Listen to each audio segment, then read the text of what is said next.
मैं सनी और आप देख रहे हैं हमारा YouTube channel Sunny learning point. तो चलिए आज के इसमें हम सीखने वाले हैं कि जो हमारा पास्ट कंटिन्यूअस टेंस है इसके वाक्यों का हम पैसिव वॉइस कैसे बनाते हैं और यह भी जानेंगे कि जो हमारा दिया गया सेंटेंस है उसकी हम पहचान किस प्रकार से करते हैं। तो बने रहिए हमारे इस वीडियो में। यदि आप हमारे चैनल पर नए हैं तो हमारे चैनल को सब्सक्राइब और बेल आइकन को दबाना ना भूलें, जिससे कि हम अपने चैनल पर जो भी वीडियो अपलोड करें तो आपको हमारी वीडियो का नोटिफिकेशन मिल सके। तो चलिए जो आप सबसे पहले हम जानते हैं कि जो हमारा पहचान है वह क्या है।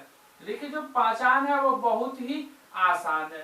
तो सबसे पहले पहचान में यही आता है कि यदि हमें सेंटेंस में वाज या वेयर मिलता है और उसी के साथ मेन वर्ब की फर्स्ट फॉर्म में, किसमें, तो मेन वर्ब की फर्स्ट फॉर्म में यदि आईएनजी भी जुड़ा हो, क्या हो, आईएनजी भी जुड़ा हो तो दिया गया जो हमारा सेंटेंस होगा वह पास्ट कंटिन्यूअस टेंस से रिलेटेड होगा।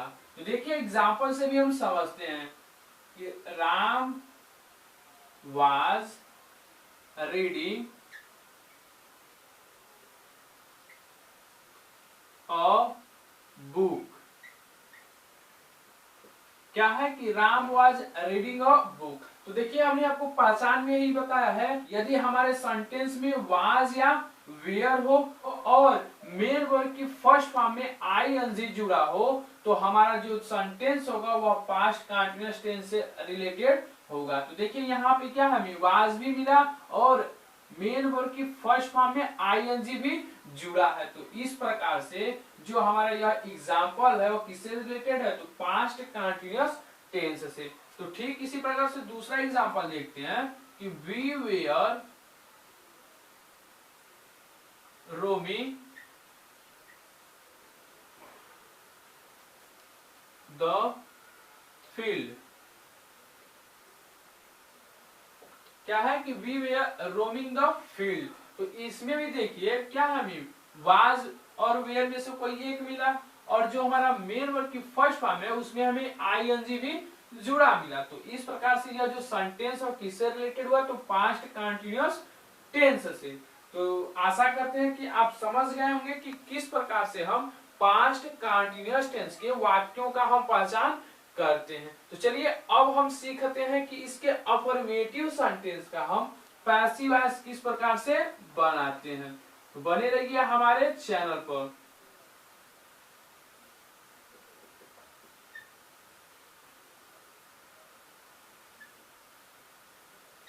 देखिए इसकी जो फार्मूला है पैसिव वॉइस बनाने का वह यही है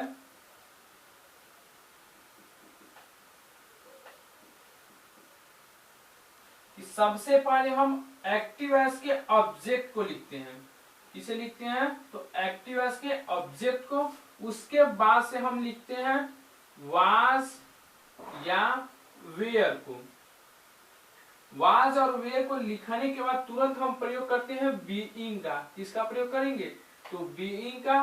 उसके बाद से हम प्रयोग करते हैं मेन वर्ब की थर्ड फॉर्म। आप जानते हैं कि पैसिव वॉइस में हमें वर्ब की थर्ड फॉर्म की ही आवश्यकता होती है। उसके बाद बाई का प्रयोग करेंगे और उसके बाद से जो हमारा एक्टिव वॉइस का सब्जेक्ट होता है उसे हम पैसिव वॉइस में ऑब्जेक्ट बनाते हैं। तो इस प्रकार से फार्मूला हमारा यही बना कि सबसे पहले हम एक्टिव वॉइस के ऑब्जेक्ट को सब्जेक्ट बनाएंगे, उसके बाद से वाज या वेयर का प्रयोग करते हैं और वाज और वेयर के प्रयोग के तुरंत बाद हम बीइंग का प्रयोग करते हैं। उसके बाद मेन वर्ब की थर्ड फॉर्म, उसके बाद बाय और अंत में सब्जेक्ट लिखते हैं। तो यही हमारा अफर्मेटिव सेंटेंस का क्या है, फार्मूला है। तो चलिए एग्जाम्पल को लेते हैं और उससे समझते हैं कि किस प्रकार से हम एक्टिव वॉइस के वाक्य को पैसिव वॉइस में कन्वर्ट करते हैं। तो देखिए जो हमारा पहला एक्टिव वॉइस है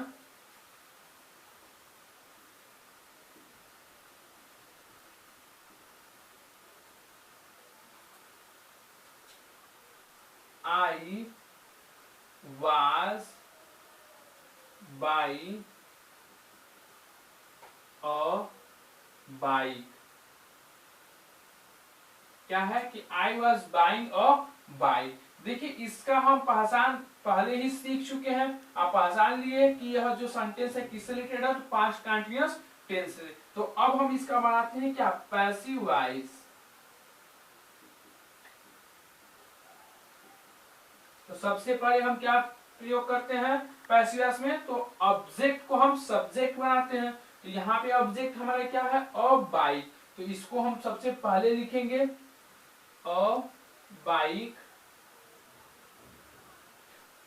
तो देखिए हमने क्या लिखा, अ बाइक, यानी कि हमने सब्जेक्ट लिख लिया। अब सब्जेक्ट के अनुसार हम वाज या वेयर का चुनाव करेंगे। तो यहाँ पे हम क्या लिखेंगे, तो वाज, और वाज लिखने के बाद से तुरंत हम किसका प्रयोग करते हैं, तो बीइंग का। आपको याद रहना चाहिए फार्मूला कि जब हमारा कंटिन्यूअस से रिलेटेड कोई भी सेंटेंस होगा और उसका हम पैसिव वॉइस बनाएंगे, तो उसमें हम जो हमारा हेल्पिंग वर्ब होगा उसके तुरंत बाद हम बीइंग का प्रयोग करते हैं। किसका प्रयोग करेंगे, तो बीइंग का। तो वाज के बाद हम प्रयोग किए बीइंग, उसके बाद से हम प्रयोग करते हैं मेन वर्ब की थर्ड फॉर्म। तो यहाँ पे बाई का थर्ड फॉर्म क्या होगा, तो बॉट। उसके बाद तुरंत प्रयोग होगा बाई का, और जो हमारा एक्टिव वॉइस का सब्जेक्ट है इसको हम ऑब्जेक्ट में कन्वर्ट करेंगे, तो क्या हो जाएगा, मी। आई का मी में। तो इस प्रकार से क्या होना पैसिव वॉइस, कि a bike was being bought by me. तो इस प्रकार से हम पास्ट कंटीन्यूअस टेंस के अफर्मेटिव सेंटेंस का एक्टिव वॉइस से पैसिव वॉइस बनाते हैं। तो चलिए दूसरा एग्जांपल भी एक लेते हैं एक्टिव वॉइस।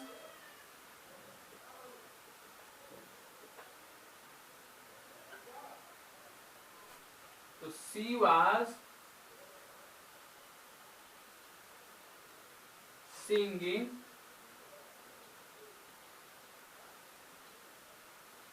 A song. क्या है कि she was singing a song. तो जब हम इसका पैसिव वॉइस बनाएंगे तो सबसे पहले हम क्या लिखेंगे, तो सब्जेक्ट।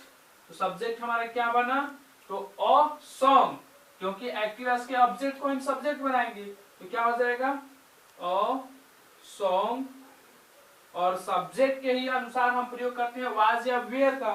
तो यहाँ पे क्या हो जाएगा, तो वाज, उसके बाद से तुरंत हम प्रयोग करेंगे बीइंग का।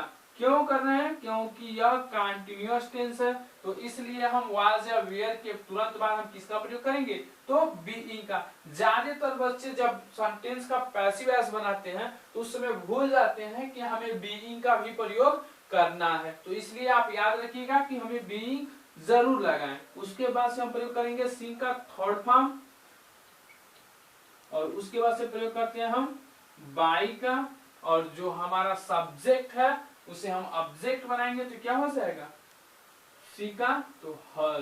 तो हमारा पैसिव वॉइस क्या बना, कि अ सॉन्ग वाज बीइंग संग by her.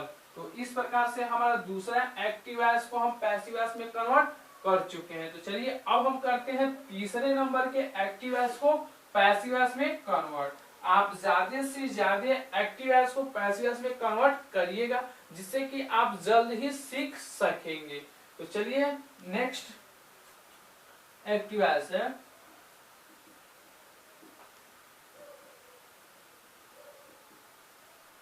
he was playing football. क्या है कि he was playing फुटबॉल। तो इसका भी हम पैसिव वॉइस बनाएं,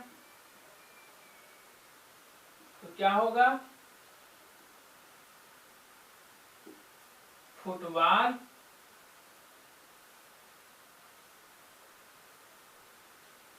क्योंकि यहाँ हमारा ऑब्जेक्ट है तो सब्जेक्ट बना फुटबॉल। उसी के अनुसार हम वाज का प्रयोग करेंगे, और उसके बाद से हम किसका प्रयोग करेंगे, तो बीइंग का, और बीइंग का प्रयोग करने के बाद प्ले का थर्ड फॉर्म क्या हो जाएगा, तो प्लेड।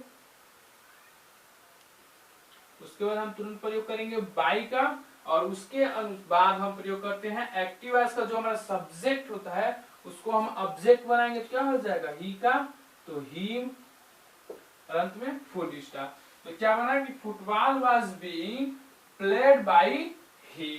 तो चलिए इसी प्रकार से हम चौथा एक्टिव वॉइस भी बनाते हैं।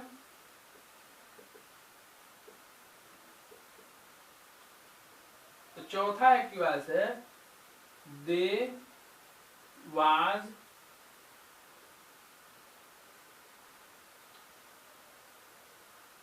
वेयर हेल्पिंग मी।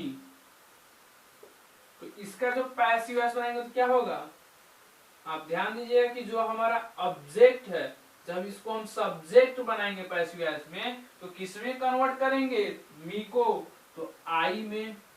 उसके बाद से हम किसका प्रयोग करेंगे, तो वाज का, सब्जेक्ट के अनुसार वाज, और उसके बाद से हम तुरंत प्रयोग करेंगे किसका, तो बीइंग का। और बीइंग का प्रयोग करने के बाद जो हमारा हेल्प है उसका थर्ड फॉर्म प्रयोग करेंगे तो क्या हो जाएगा, हेल्प्ड बाई।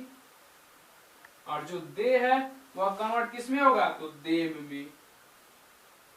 आपको पूरी तरह से याद होना चाहिए कि कब हम सब्जेक्ट को ऑब्जेक्ट बना रहे हैं तो क्या परिवर्तन होगा, और ऑब्जेक्ट को जब हम सब्जेक्ट बनाएंगे तो क्या परिवर्तन होगा, आपको पता भी होना चाहिए। तो देखिए इस प्रकार से हमारा पैसिव वॉइस क्या बना कि I was being helped bye them. तो इस प्रकार से हम एक्टिव वॉइस को पैसिव वॉइस में कन्वर्ट करते हैं। तो चलिए नेक्स्ट वीडियो में हम सीखेंगे कि जो हमारा पास्ट कंटीन्यूअस टेंस का नेगेटिव सेंटेंस है उसका हम पैसिव वॉइस किस प्रकार से बनाते हैं। तो बने रहिए हमारे चैनल पर और हमें सपोर्ट कीजिए कि जिससे कि हम बहुत ही जल्द अपने चैनल पर 1K सब्सक्राइबर गेन कर सकें।